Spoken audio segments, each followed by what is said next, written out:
അങ്ങനെ കുറച്ച് ദിവസത്തെ അതിജ്വലമായ പോരാട്ടങ്ങൾക്കും വാഗ്വാദങ്ങൾക്കും ഉറക്കമില്ലാത്ത രാത്രികൾക്കും ഇന്നത്തോടുകൂടി തിരശ്ശീല വീഴുകയാണ്.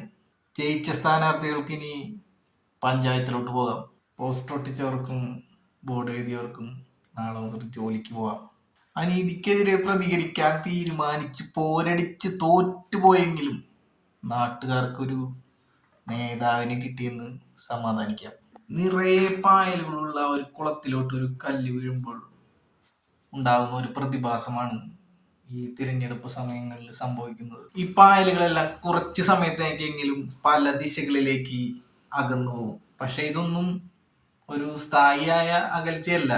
ആ ഒരു ചെറിയ സമയത്തിന് ശേഷം ഈ പായലുകളെല്ലാം പെട്ടെന്ന് ഒന്നിച്ചൊരുമിക്കുന്നു. അതുപോലെ തന്നെ ഈ ഇലക്ഷൻ കഴിഞ്ഞു കഴിഞ്ഞ ജനങ്ങളും അതുപോലെ തന്നെ പുതിയ പ്ലാനിങ് ആയി. 2025 ന്യൂ ഇയർ എങ്ങനെ ആഘോഷിക്കണം, ഈ ന്യൂ ഇയറിന് ഒരുപാട് കള്ളു കുടിച്ച് എല്ലാ ദുശീലങ്ങളും ഈ വർഷത്തോടു കൂടി അവസാനിപ്പിച്ച് 2026 പുതിയ മനുഷ്യനായി ഇനി ജീവിതം തുടങ്ങാൻ വേണ്ടി പ്ലാൻ ചെയ്യണം.